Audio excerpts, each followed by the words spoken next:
Today I'm going to paint a cherry bloom close-up painting.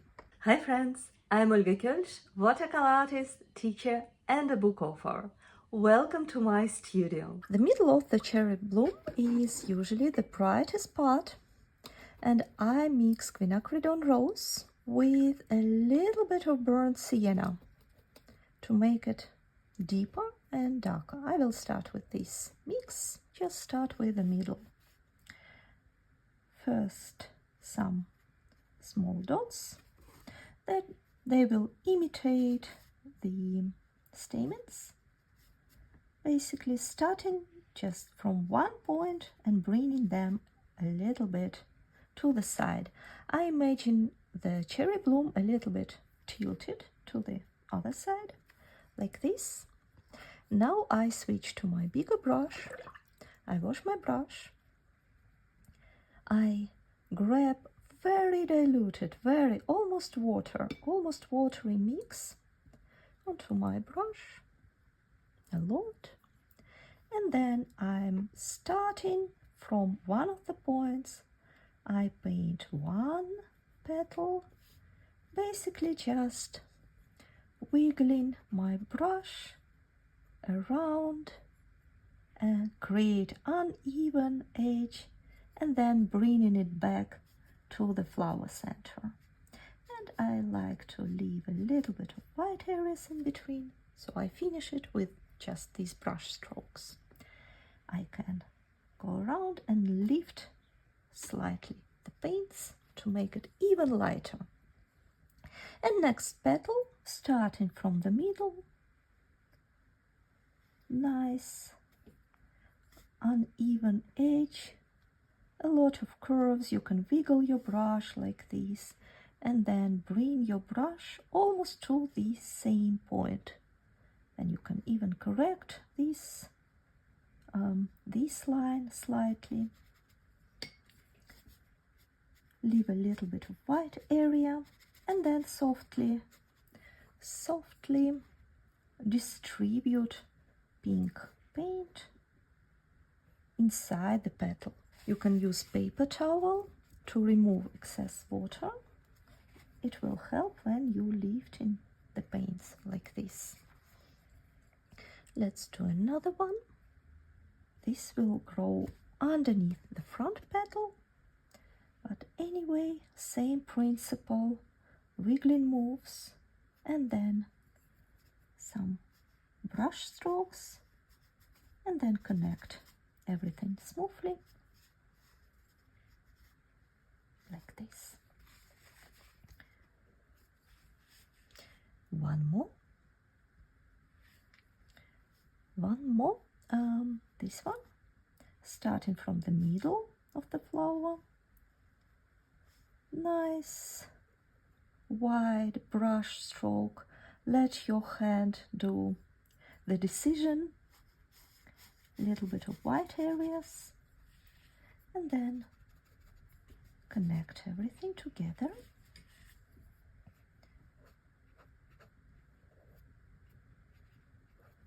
And one more.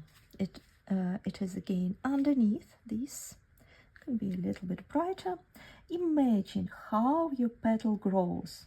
Would be wrong to start like this, right? Imagine it grows somewhere underneath this petal, and then it pops up here. Also has some curvy lines, and then it goes down, and we can imagine how it finishes there.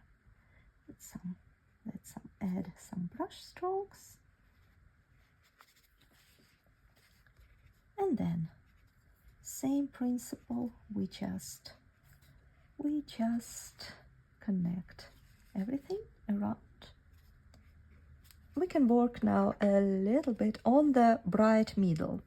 The petals area is still wet.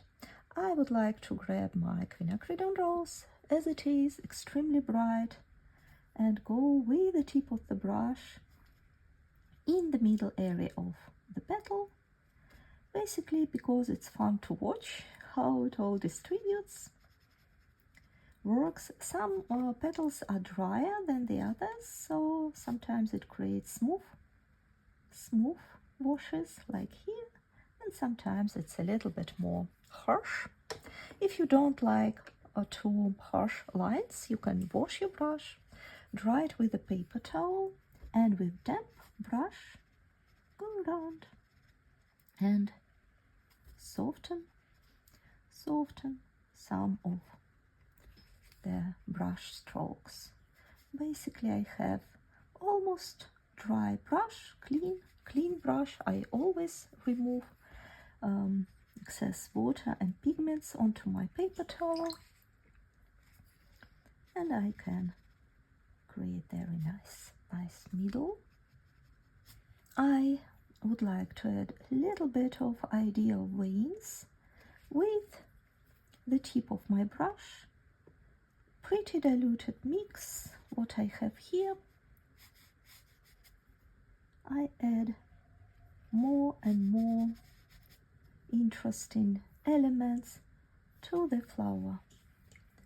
You can dilute it slightly more, then your lines will be softer, not so bright. We are painting something very tender, very delicate.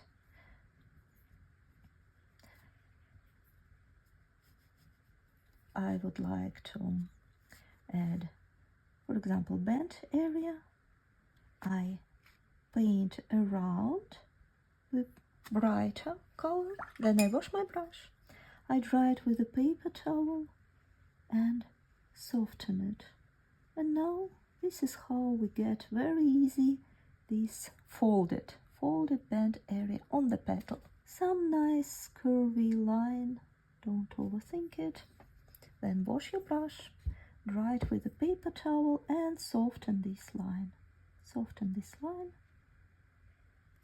You can add a bit of details like this, more details. Dry brush strokes are also great for this technique. I'm kind of improvising now. Everything what makes your painting more intricate, interesting is welcome. Now let's add just the burnt sienna. Let's add some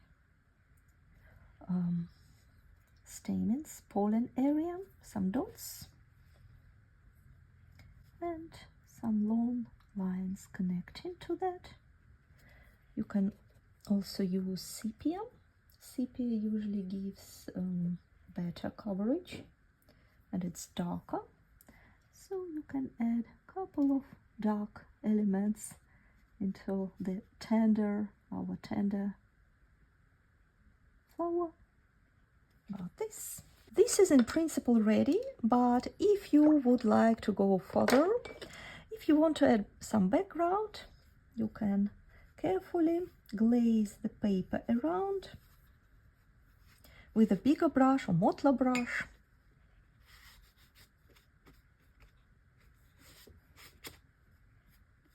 Just around.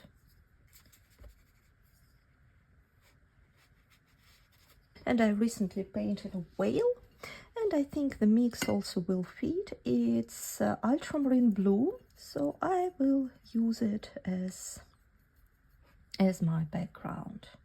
Let's see how it will work.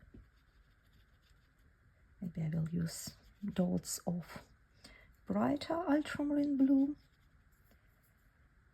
I will just carefully go around the flower, and the rest I let my watercolor do it by itself.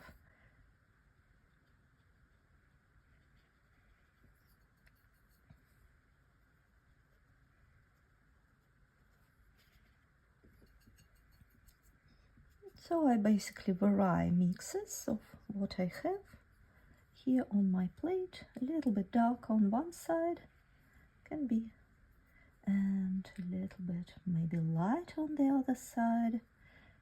A nice idea to add a bit of even pink touch somewhere.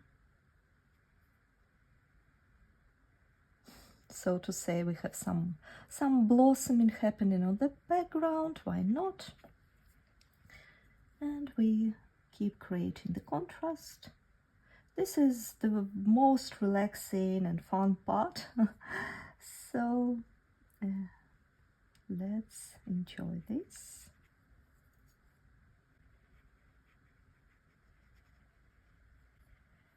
Like this, and you can use your modeler brush to mix a little bit the brush strokes, or you can just leave this uneven edge. It's all up to you in between the petals.